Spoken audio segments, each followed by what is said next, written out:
seperti air yang selalu mengalir ke tempat yang rendah. Itulah sebabnya salah satu adab menuntut ilmu yang ditekankan oleh para ulama adalah tazkiyatun nafsi.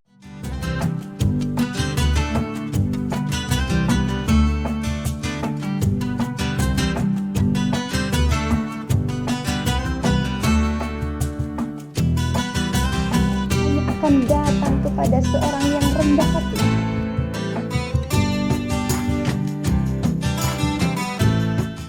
Assalamualaikum warahmatullahi wabarakatuh. Innal hamdalillah alladzi amarna bil ibadah wassalatu wassalamu ala Rasulillah wa ala alihi wa ashabihi wa mawalah. Amma ba'd. The first of all, let's pray and thanks to our God Allah Subhanahu wa ta'ala who has been giving us mercies and blessings. Thaniyan, ad'ukum ila tahiyyatin nabiyil karim sahibi liwa'il Islam Sayyidina Muhammadin sallallahu alaihi wasallam alladzi qad rafa'a nata'ijal muslimin minal juhala ilal ulama wal fuqaha wal fusaha. Ma'asyiral muslimin rahimakumullah. Imam Ghazali berkata dalam kitabnya Ayyuhal Aulad, anna wahidan minat talabatil mutaqaddimin lazama khidmatas syekh. Sungguh murid-murid terdahulu selalu khidmah terhadap guru-gurunya. Khidmah dalam pendidikan atau tradisi pendidikan Islam, khususnya di pesantren, ada istilah khidmah.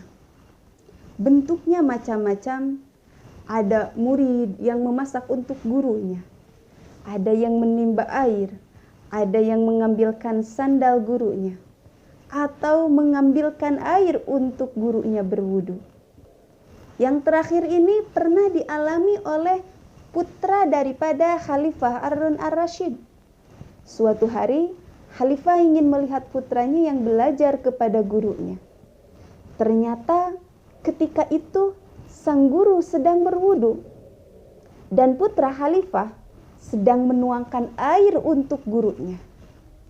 Melihat hal itu, Khalifah menegur guru putranya itu sambil berkata, "Aku kirim anakku kepadamu untuk kau jadikan murid, untuk kau didik. Lalu mengapa engkau hanya suruh dia menuangkan air untukmu? Mengapa engkau tidak meminta tangan yang satu menuangkan air dan tangan yang satunya lagi membersihkan kakimu?" Coba perhatikan sikap Khalifah yang mulia itu. Dia tidak marah ketika putranya berkhidmah kepada gurunya. Justru dia merasa khidmah putranya itu masih kurang, sehingga perlu ditambahkan lagi pelaksanaan khidmahnya, perlu ditingkatkan lagi. Berbeda dengan orang-orang yang tidak paham pendidikan. Khidmah bisa dianggap perbudakan atau pelanggaran hak anak. Padahal khidmah ini adalah bagian dari proses penyucian jiwa anak, jiwa murid dari sifat takabur atau sombong. Sebab ilmu itu hanya akan datang kepada seorang yang rendah hati, seperti air yang selalu mengalir ke tempat yang rendah. Itulah sebabnya salah satu adab menuntut ilmu yang ditekankan oleh para ulama adalah tazkiyatun nafsi atau penyucian jiwa. Jiwa manusia itu seperti wadah. Jika diisi dengan makanan yang baik, harus dibersihkan dulu dari segala kotoran. Piring yang kotor, jika diletakkan makanan, maka makanan itu akan ikut kotor, rusak, dan bahaya untuk dikonsumsi.